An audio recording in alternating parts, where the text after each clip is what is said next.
Shalom, friends. Rabbi Josh here. Welcome to the podcast. One of the centerpieces of Jewish life in Portland, Oregon is the Oregon Jewish Museum and Center for Holocaust Education. It's been on my mind a lot recently because it carries a tension that is alive in Jewish life today, everywhere. The museum itself is a beautiful space, and if you listen to the podcast, you know that several guests have had their work shown there. Kara Levine, Daniela Molnar, and Steve Marcus come to mind. But you should care about this even if you aren't in Portland like I am. The museum carries two mandates in one name: Holocaust memory and Jewish culture. And on paper, that can look like an odd marriage.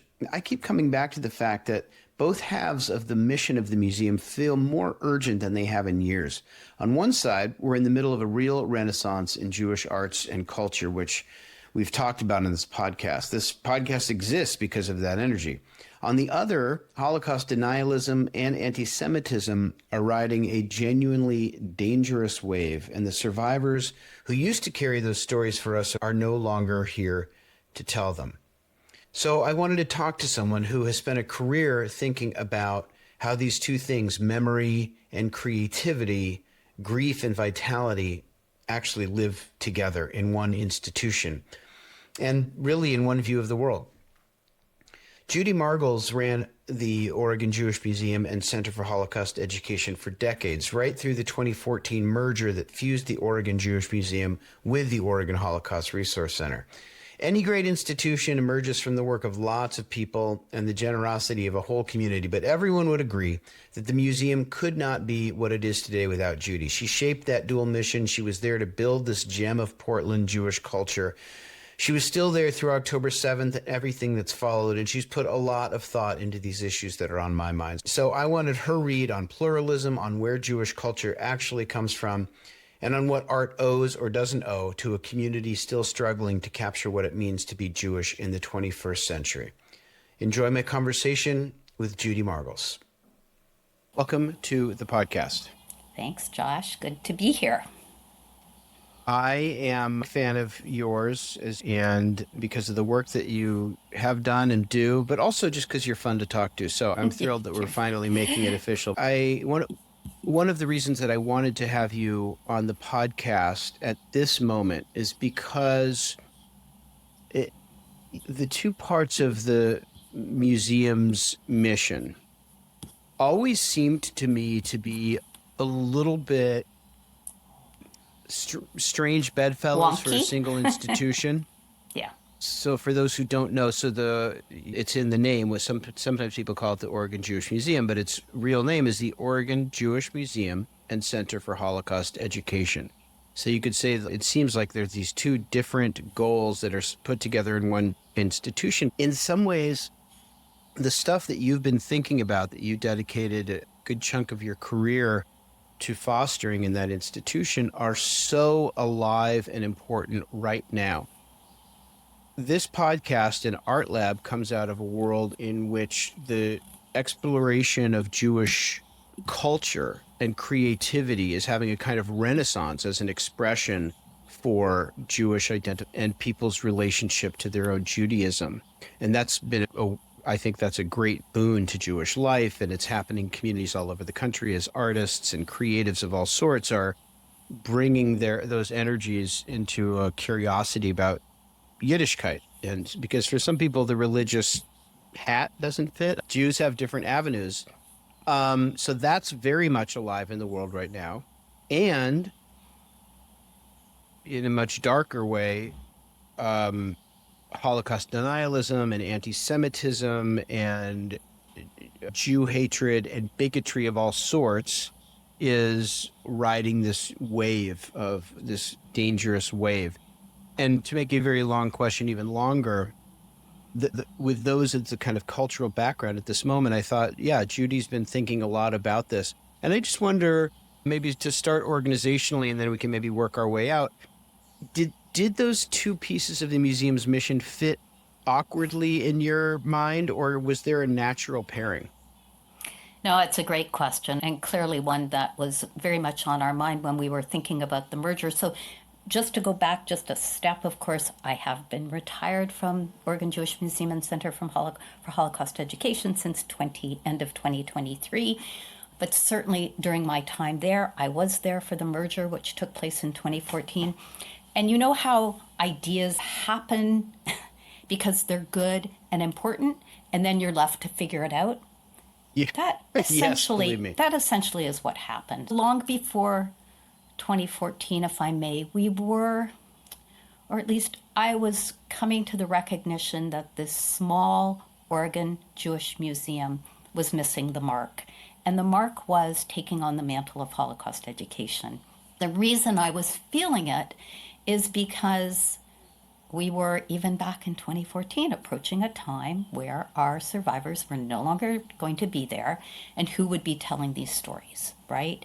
And wasn't it incumbent upon a small regional Jewish museum like the Oregon Jewish Museum to tell these stories?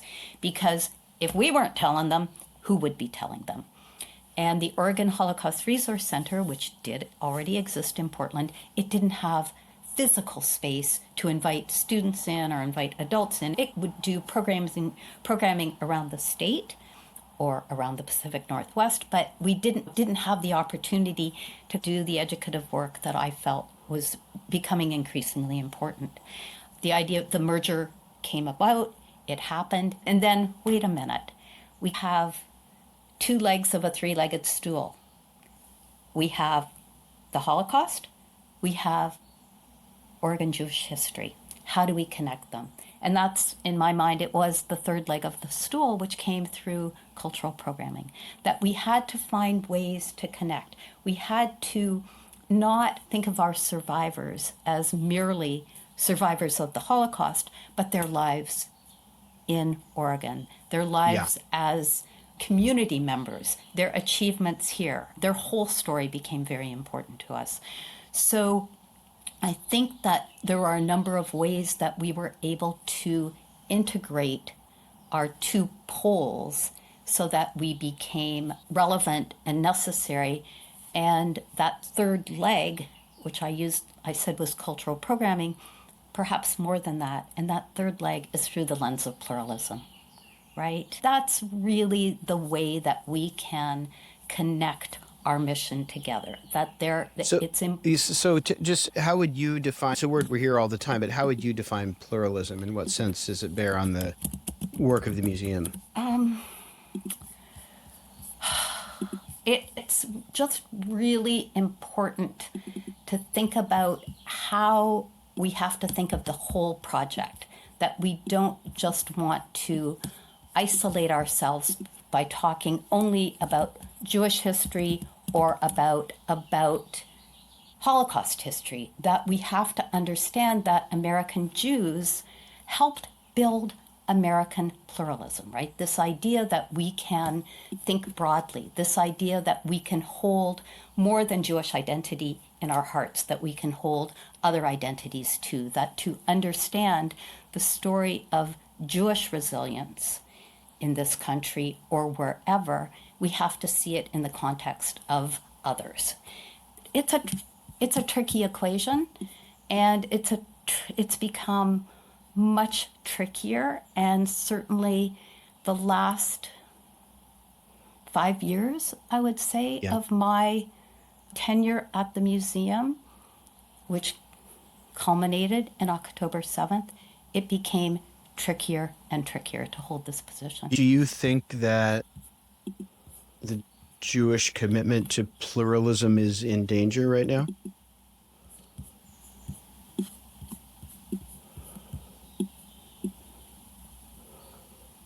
I think it has to be rethought. That was a long pause. It's a really tricky question, and I want to say no, because pluralism is so important. But of course, in our desire to be ecumenical, which I do believe is the way we have to comport ourselves, we can't lose our own being, right? So I think there's always that danger.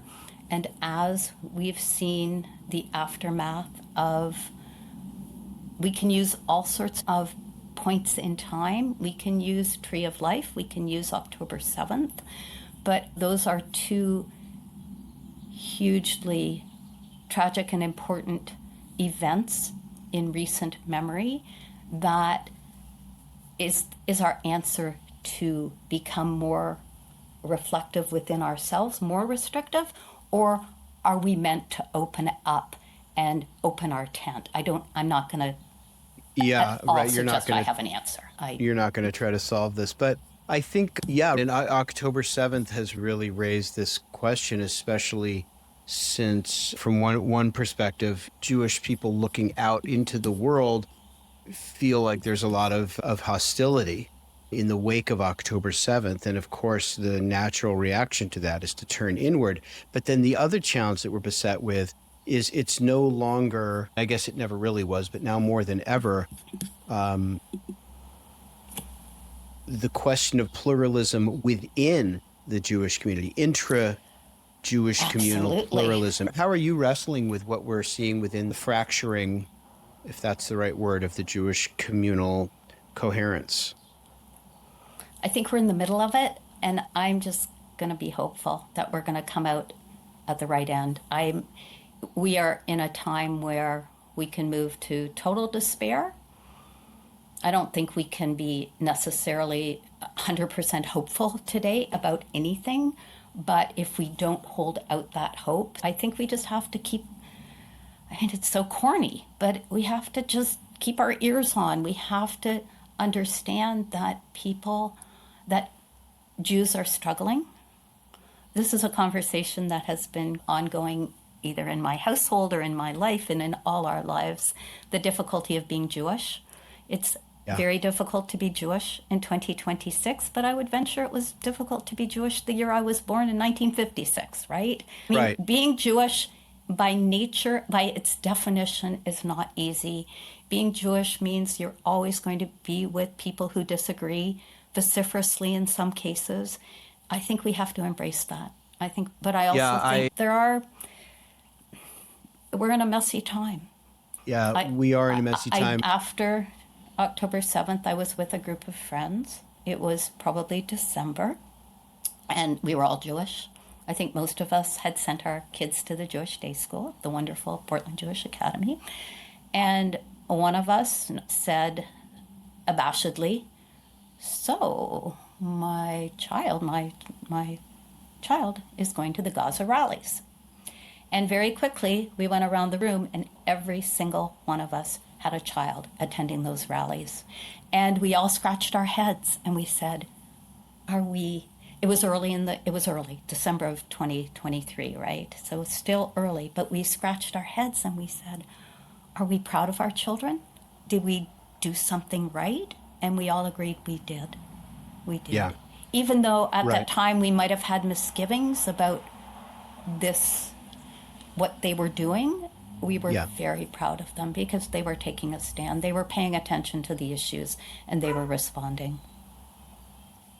Yeah, no, I think that, there's, of course, that's deeply Jewish and deeply American. Jewish. And so I do understand that. Look, I think nobody knows the way out of this, but I do think it's incumbent on the people who care about Jewish unity to reach out and try to create it, and in spite of or because of the fractures that exist. As we think about the facticity of the debates about the facticity of different aspects of October 7th and the aftermath and the fracturing within the Jewish community, it makes me think about museums are places of history, but people who come to them are often not looking for history, yearning to connect to memory and identity. And I just wonder if you can think about how those things intersect. Yeah, I think I would add to that in my experience at the Jewish Museum here in Portland, some people come for their Jewishness. Like some people, more than a handful of times, I would be in the gallery and I would be talking to a visitor who would whisper to me, "I am Jewish." Like it's a revelation for them to say this out loud.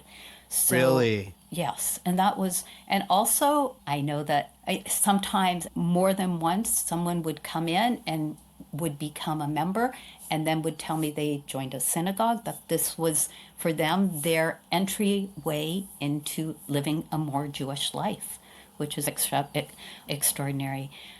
Museums have to tackle, I think it's incumbent on Jewish museums to tackle the hard issues.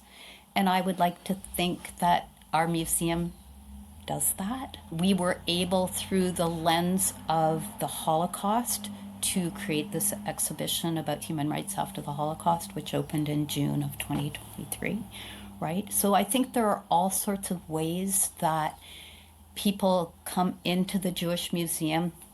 They do want to know the history of the community, right? They do want to know, because we have the word Holocaust in our title, of course, visitors come into the museum to understand. We're specifically dwelling on the history of the Holocaust through the eyes of local survivors.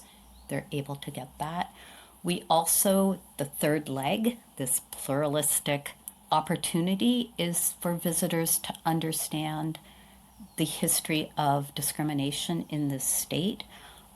When I used to tour groups through our core exhibitions, and I would say that to understand that when we were thinking about this exhibition about the Holocaust, it became so evident that how do we help it's important for our visitors, for visitors to the museum. I still say our, even though I'm not there anymore, but it's important for visitors to understand the Holocaust, obviously, but we also want them to understand the history of discrimination in our own community. You have to know your own history. That became really urgent. It was utterly urgent that we created an exhibition about discrimination in Oregon, not about Jewish discrimination in Oregon. It's about anybody who's been discriminated. And that was a way to show. When I grew up in Oregon, I think that was a time when a lot of Oregons were not aware of the intensely racist history of the state. And while I think it's still true that most people don't, it seems like it's a much more common area of conversation and a growing point of awareness among Oregonians is the role of the Klan here and other things. And the museum has played a role in that. Absolutely. Thank you. And I hope that's true. That exhibit says very plainly that when the Oregon Constitution was enacted in 1859, it was enacted with exclusion at its core. That's revelatory, and it does set the stage of why this particular state has a shameful history of treating others. And why do you think it's so important that the Oregon story be told, that people have to know their own story before we address broader issues of inclusion and pluralism? I think it's really important to understand hate and understand enmity. And you look at the Holocaust, it's transnational, right? It cut through Europe, it cut through Russia. It was enormous. This is localized hate. They're not comparable. We never brought visitors into the museum to say, look at the difference. Look, it's not comparable, but they are examples. And I've always had this, I've not actually put it in these terms, and what I'm about to say might make no sense. But I've for a long time, and I've said this many times in public, that I don't think Jews can understand. I think it's incumbent upon Jews to understand our own biases and how we treat others before we can start being shrill and obsessed with anti-Semitism. I know that's a really bold statement, but it just stepping back a little bit and looking at the history of discrimination as a state, I think we all have to know it. We have to know our own local history to be able to respond to both it and on a more national and transnational level. Yeah, that doesn't sound provocative to me at all. That sounds spot on. I do think that there's been real sins of omission in terms of how we talk about what is happening to other people. And I think that includes in part the role of Israel. And I think a little bit of this, and these are my words, not Judy's, I think a little bit of the fracturing within the Jewish community is, I don't know if it's chickens coming home to roost, but I do think that there was a generation of refusal to talk about some difficult issues. And now a generation or two that was silenced when they were growing up can no longer be silenced. Right. It doesn't mean that Right. doesn't mean that their criticisms are always true, but I do think that the velocity and the energy and the anger that's behind them is often a result of being Right. silenced. Absolutely. That's, And can my I, own if little I could soapbox. can I just add to that, Josh? You're a lot younger than me. I'm obviously younger than my parents' generation. It's partly borne by, I think we have to perhaps begrudgingly understand it a little bit and pay lip service to the fact that speaking Sure. out was difficult. Coming to the support of the Black community might put, if you're trying to strike up, it's, what am I trying to Yeah. say? I have this expression that I always used about doing well by doing good. That in Oregon sought to do good work because they saw it was an opportunity to become more socially mobile. There's nothing wrong with that, because embedded in that desire to be accepted, of course, was this strong civic identity, this understanding that a world where there was law and order was important, that building a big tent was important. So I think it can be both things at the same time. Shalom, friends. It's me, Rabbi Josh, and I wanted just to interrupt this interview because I have a brief message and request. We believe at Art Lab that the work that we're doing of helping to incubate and to foster and create expressions of Jewish culture for the 21st century is really, really vital. It's so important at this moment in Jewish life and in American life, in global life, that those who can offer a different perspective about Jewish identity and what it means to be Jewish have a platform to do that and can express themselves without fear and with authenticity and with a wide variety and diversity of opinions. And so that's what we're doing at Art Lab. We need your help. And one of the best ways that you can help is to spread the word about this podcast. So if you would share this podcast, if you like what you hear, you want to share it with a friend, somebody you think would be interested. And if you have not subscribed, please subscribe to the show. And if you do subscribe, please just take a moment to rate and to offer a comment or a review on the podcast. It just takes a quick minute. It helps us enormously. It's the way that the podcast grows and reaches more people, which is vital to the work that we do at Art Lab. Thank you so much for listening.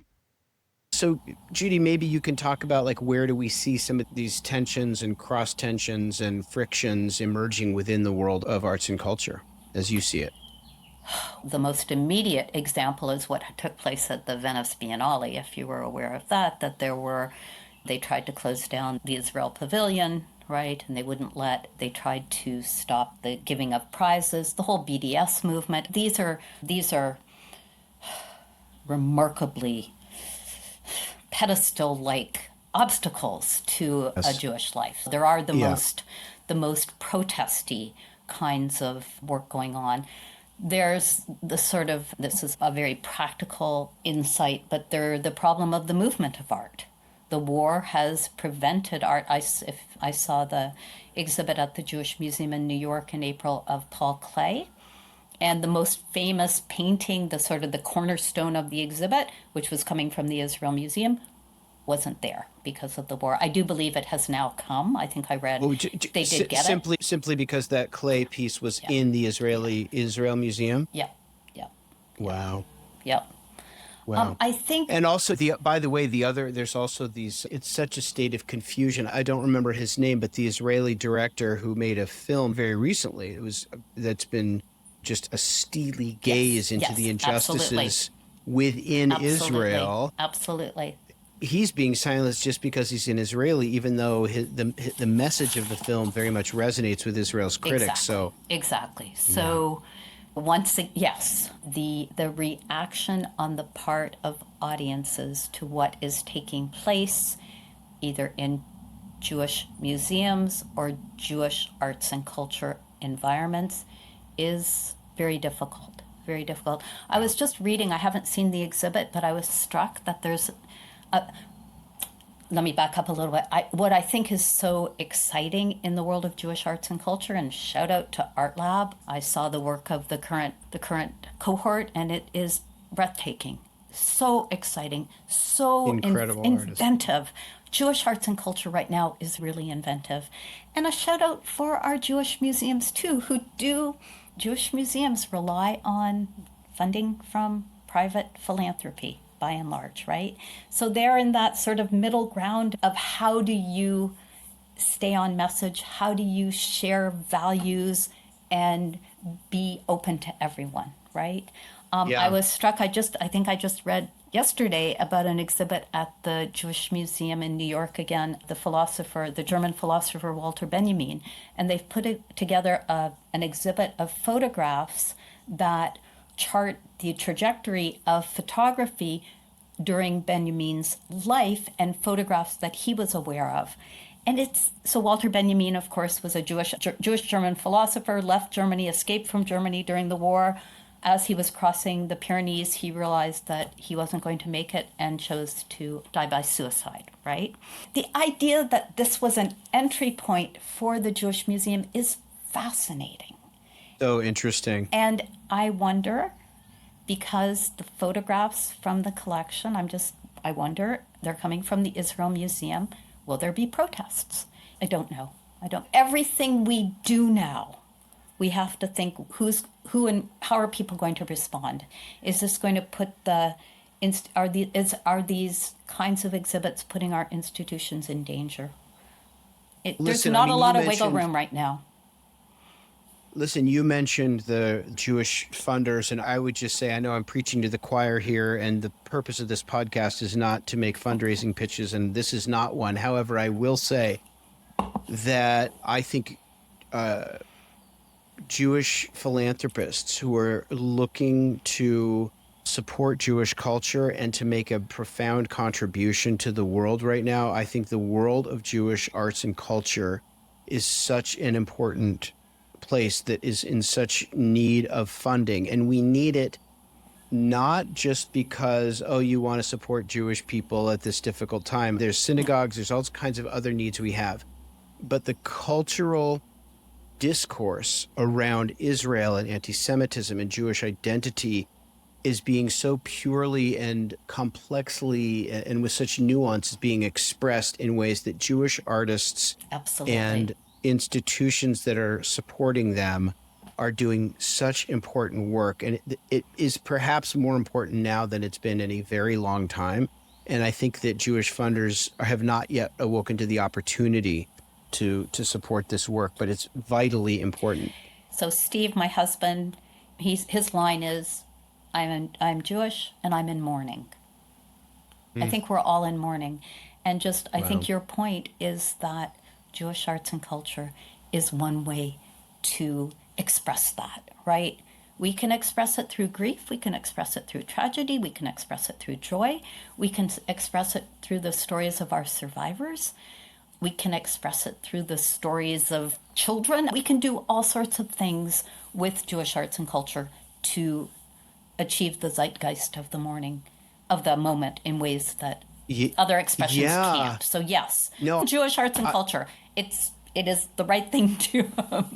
I guess I'm saying for sure what you just said. Not only is it important for us to be able to do that as Jews in this moment, but that a lot hinges on the ability of Jewish artists of all stripes to be able to be part of a conversation in a culture where media, film, art, pictures, podcasts, music is increasingly important as a way of getting ideas across at a time when Jewish artists are being marginalized. Jewish funders, I'm saying, can be part of enabling Jewish voices to remain in the public square.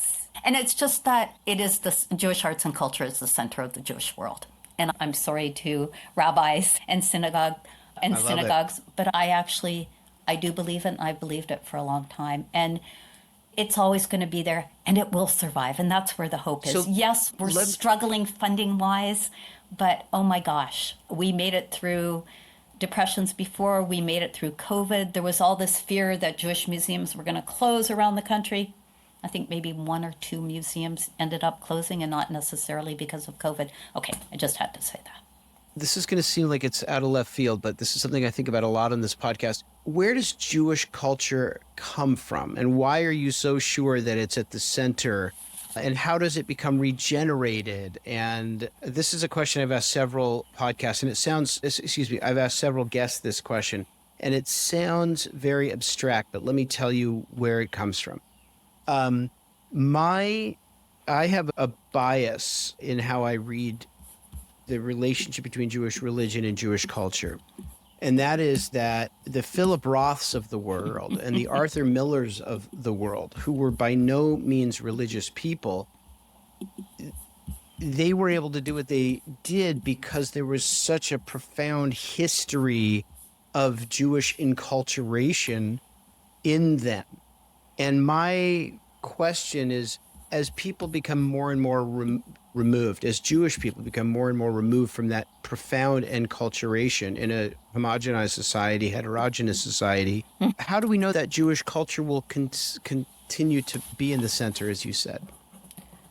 Yeah. Does Jewish culture come from museums or organizations? Does it come from funders? Does it come from the artists and their own surahs? Yeah, where does it come from? So I think the 3 words that came to me as you were talking are generational. I think it is generational. I think Jewish culture is resilient. And I think it is adaptable, right? So resilience. So by generations, what is culture? Culture isn't culture generations talking. It's like talk to each other, right? If we're talking and telling stories, that is generational, and that's pushing the needle. And that's all about resilience, right? If generations are talking to each other, there's a certain kind of resilience that comes out of that. I love the idea that culture is generations talking to one another. I think I've always thought that. What I can talk to myself in a void, that's not culture. I can talk to someone younger than me and be ignited, be sparked by something they say and use that somewhere else. But sharing ideas. And of course, it is resilient. That's what I was saying earlier. This is not going to go away. This is the hope for the future in my mind. Yeah. We talked about the museum as a place of history and a place of Holocaust memory and pluralism, but it's also a place where there's works of art. And so I wanted to ask you, what makes a work endure? I think it's power. It's that it's a work that endures is a work that you keep coming back to. And what endures for me might not endure for you, right? So work endures. I will say there has to be skill and talent, right? I'm not. Sure. I haven't yet adapted to AI art, right? Or David Hockney, if you've seen the Hockney show at the Portland Art Museum, it is spectacular. And many of he's not a Jewish artist, so we don't have to dwell on him, but many of those works came from iPad drawings, right? So we have to... Oh, wow. Yeah. So we have to just enduring is back to this adaptability, right? Art changes. So the endurance of art comes from accepting the changes, accepting new forms of art, accepting that those collab artists might not be, they're not doing the art of Chaim Soutine or Modigliani.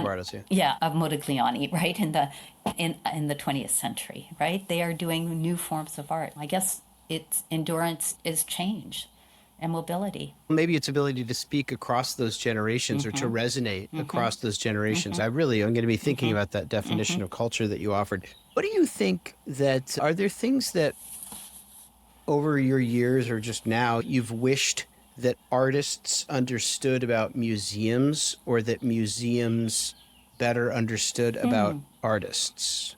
Oh, I think for some artists, certainly when in my time or working with a guest curator who approached an artist whose work we wanted to show, sometimes we would get the response, we don't really want to show in a Jewish museum. That's not where we want to identify ourselves. So that needs a lot of probing. Like, what is it about? So these culturally, and I don't think it only exists in Jewish museums, culturally specific museums by definition are specific to one group. And I think some artists feel that if they show at a Jewish museum, they will be forever pegged as Jewish, which and this goes back to before October 7th? Absolutely, 100%. This has always been the way that, there's the Museum of the American Women, right? There are all these sort of specific museums, and some artists, they just want to be able to hold out for that exhibit at MoMA or the Met. And the concern is if you put yourself in a silo, if you silo yourself, you might not get that shot. So there is that. You might be in the wrong silo when the opportunity opens up for the other silo, the other label. Boy, that's so interesting. And I think I was speaking recently with the person who runs the Jewish Plays Project, David Winitsky, who's a guy who's steeped in theater, but we were talking about the kinds of questions that Jewish artists of this generation are asking, as opposed to the kinds of questions that Jewish artists of the previous generation are asking. And I think it has a lot to do with balancing our multiple identities. So that tension just made me think of that. And I certainly do not want to speak for Jewish artists, so I'm now speaking for Jewish artists, but my sense is it even went a step further from being pegged as showing in a Jewish museum, but not necessarily wanting to show in a museum at all. That there are other ways to be out there in the world as an artist, and that museums are still perceived as fuddy-duddy institutions where for some artists that's not where they want to hang their hat, so to speak. It is very exciting. I saw that very wonderful movie that was part of the Portland Jewish Film Festival, Maintenance Artist. For some time, I guess people have been kicking open the possibilities of what art is and where it takes place. But yeah, so that's still a live question. So maybe bringing the two threads of the conversation together, do you think that art has a role in communal memory, or does Jewish art have a role in communal memory? 100%. Yeah, let me start with that question. 100%. And of course, yes, because ritual Judaica is art, right? I guess it's a complicated question because, of course, there was always this perception that, isn't it right from Exodus, you shall not make graven images, or whatever the verse is, that you have to, the history of Jewish art is such that it's always been there, right? So you have ritual Judaica, which takes ancient art forms to the current. There are many artists who are still doing ritual Judaica, art of illustrations and all that, and then secular art, right? You've got the three buckets of what Jewish artists have always been doing. Okay. No, so given that Jewish art does play a role in public memory, and I totally agree that it does, do Jewish artists have a responsibility?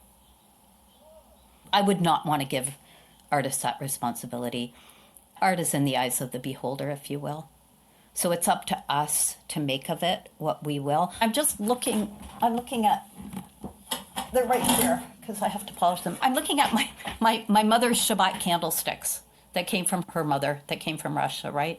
This is a work of art. This is an absolute work of art in my mind. It's beautiful. And someone can analyze the Victorian nature of the flowers and the acorns and whatever's on there, right? But that's what I'm doing to this candlestick. That's not up to it's not up. Some artists are very conceptual and they're going to do that anyways.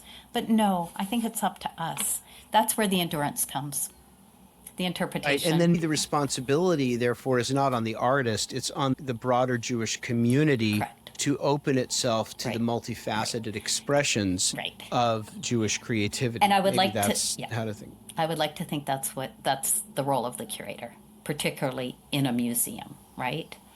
The curator is weaving together the art forms into a coherent message for the visitor.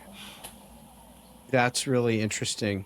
That's really interesting. That's where it comes. So that makes the role of the creator at this moment particularly important. And I think Jewish culture bearers, I sometimes use this phrase that I don't even know what it means, but I think we talk about Jewish artists and creatives and culture bearers, but a curator or a museum director is really a culture bearer in terms of trying to make this connection between Jewish artists and the question of what fits into the Jewish discourse.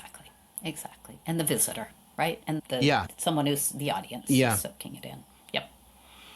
This is based on the idea that you've spent a career kind of preserving the Jewish cultural record in that exactly the way we're talking about.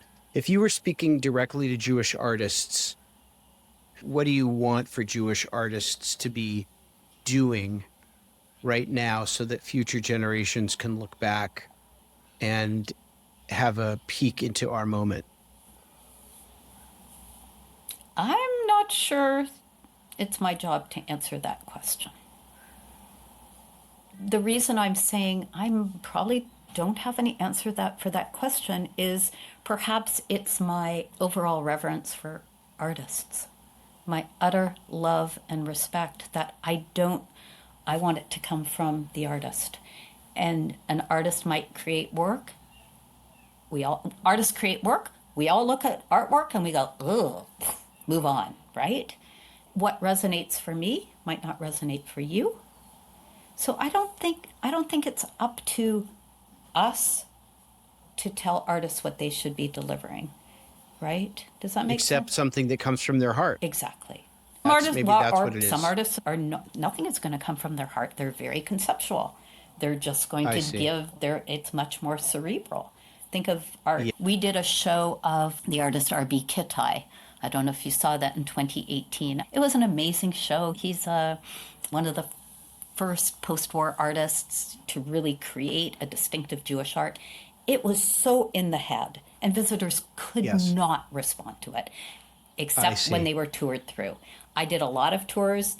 Bruce Gunther, the curator, did a lot of tours, and the number of people who said, it all makes sense now, right? I see. People needed to be kind of given a framework to understand it a little more. Right. Yeah. Right. Which is well, fine. Man, that not only is it fine, I think that really captures and brings together so many important threads of not only our conversation, but about the meeting point of Jewish institutions, the broader Jewish community, and those who and Jewish artists. Is that there is a relationship, and very much yes to your point that not every artist wants to be in a museum, and some of them actively don't want to be in a museum, and all of that. But there is this kind of ecosystem where I think it's important for those who are in institutions and those who can support Jewish artists to create a framework within which they can be understood, they can be read, so to speak, literally and figuratively, and so that they can actually address this moment in Jewish life and culture, and in that way speak to the future. Yeah. Okay, I want to thank you for your ideas, and we're going to end with the two final questions. What's a piece or an artist that you love that you want people to know about? Well, I think anybody who knows me knows exactly who I'm going to say. It's just one artist, Mark Rothko. I've been unwavering in my love of Mark Rothko. The only reason I moved to Portland, Oregon, and this is 100% true, is that I knew he grew up here. So.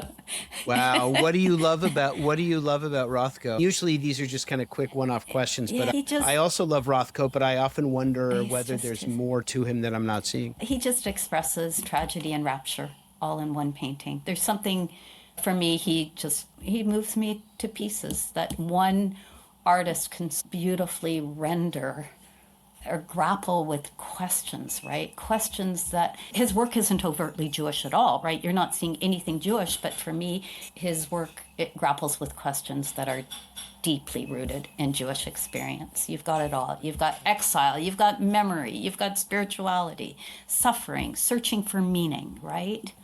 And beauty. So he just... Is there a particular period or a particular piece that you love? Have you been to the Rothko Chapel in Houston? Okay. No. It is mind-boggling. Black. Just these black paintings. They're stunning. So Beautiful. I love all his work. I even love his work of Mount Hood. His early work is from Southwest looking over the river, and Yeah, yeah, his early work is much more figurative, much more if I'm not figurative, right? mistaken. Yeah. Right. And do you think of him as a Jewish artist? 100%. He wrote a Right. drosh. He wrote a manifesto, which you can call a drosh, of how his work could be shown. Because he was so spiritual and so cerebral. He wasn't observant, so spiritual to his art, but not. And his whole upbringing. He came from Russia. He came to Portland when he was 10. His father died immediately. He was the man of the family. He had to say Kaddish for his father. He had a terrible time in Portland. Yeah, I've heard that. Wow. Wow, gosh, I'm so glad you mentioned that because it makes me want to. Every time I see a Rothko, there is a kind of ineffable beauty that's it's just hard Ineffable. to That's the word. characterize. But Yeah. but it makes me want to kind of circle back to it because I've not done a deep dive. So thank you for that. And what is the best Jewish food? Oh, chicken soup. Gotta be Probably chicken right. soup. Absolutely, without question. I have my mother's recipe, so it's very special to me. It's in my You head. still make, Nothing is written down, but she just of told me how course, to do it. And I always keep chicken soup in my freezer. So if a friend smart. is sick, And do you make the stock and everything? oh yeah, yep, I do it all. Chicken soup is about as Jewish as you can get. It shows caring, it Yes. shows love. If I hear someone sick, I can bring them a little container of chicken soup. It works. I love it. I love it. Judy Margles, thank you so much for a really, Thanks, really fun Josh. This was conversation. great.